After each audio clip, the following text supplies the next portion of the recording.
He hasn't talked for 53 centuries, but Otzi the Iceman may be about to break his silence. Italian researchers in the northern city of Bolzano are working to recreate the 5,300-year-old man's voice.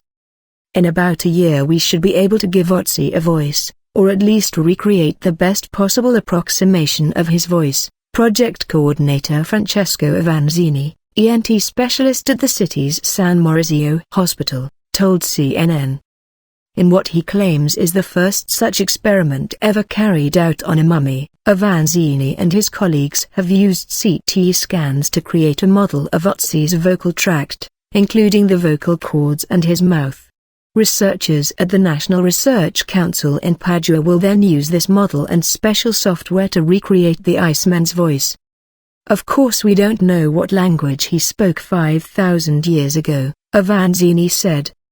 But we should be able to recreate the timbre of his vowel sounds and, I hope, even create simulation of consonants. Working with a 5,300-year-old mummy preserved in special conditions, researchers faced several problems, Avanzini explained. They had to make some assumptions about the body's soft tissues that affect the human voice, for example. Another big problem is his position, with an arm covering his throat and hyoid bone, which is also dislocated, he said. For our project, the arm is in the worst position you can imagine.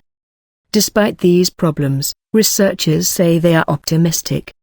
They expect the first results to come in a few months, and within 1 year we may be able to listen to Otzi.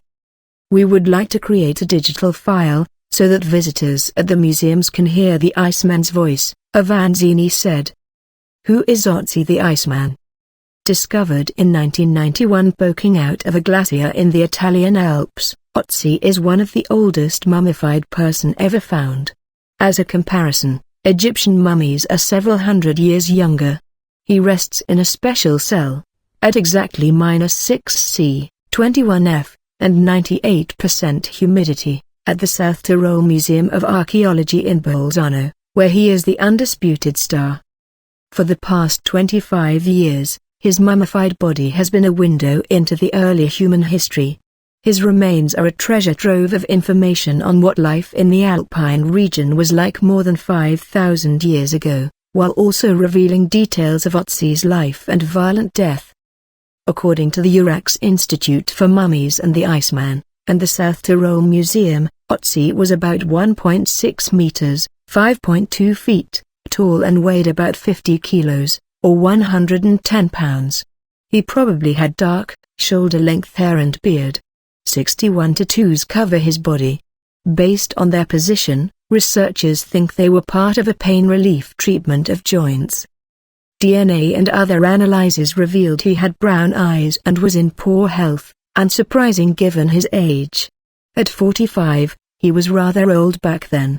Otzi was genetically predisposed to cardiovascular diseases and suffered from hardened arteries, lactose intolerance and dental problems. He might have also suffered from ulcers, and scientists found evidence of whipworm, an intestinal parasite. Read, 3,000-year-old fingerprints found on ancient Egyptian coffin lid. More surprisingly, his descendants can still be found in some isolated European regions, such as Italy's Sardinia and France's Corsica.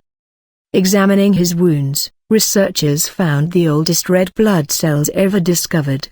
We even know what his attire looked like and what weapons and equipment he used. One of the most intriguing aspects, though, is the manner of his death. A flint arrowhead was found in his left shoulder, which had probably cut a key blood vessel. Otzi was murdered.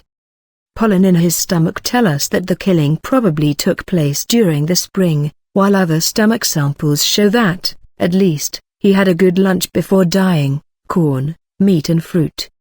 What we don't know is what he was doing more than 3,000 meters up in the Italian Alps and why he was killed. And even when Otzi will speak, it is unlikely to reveal his last secrets.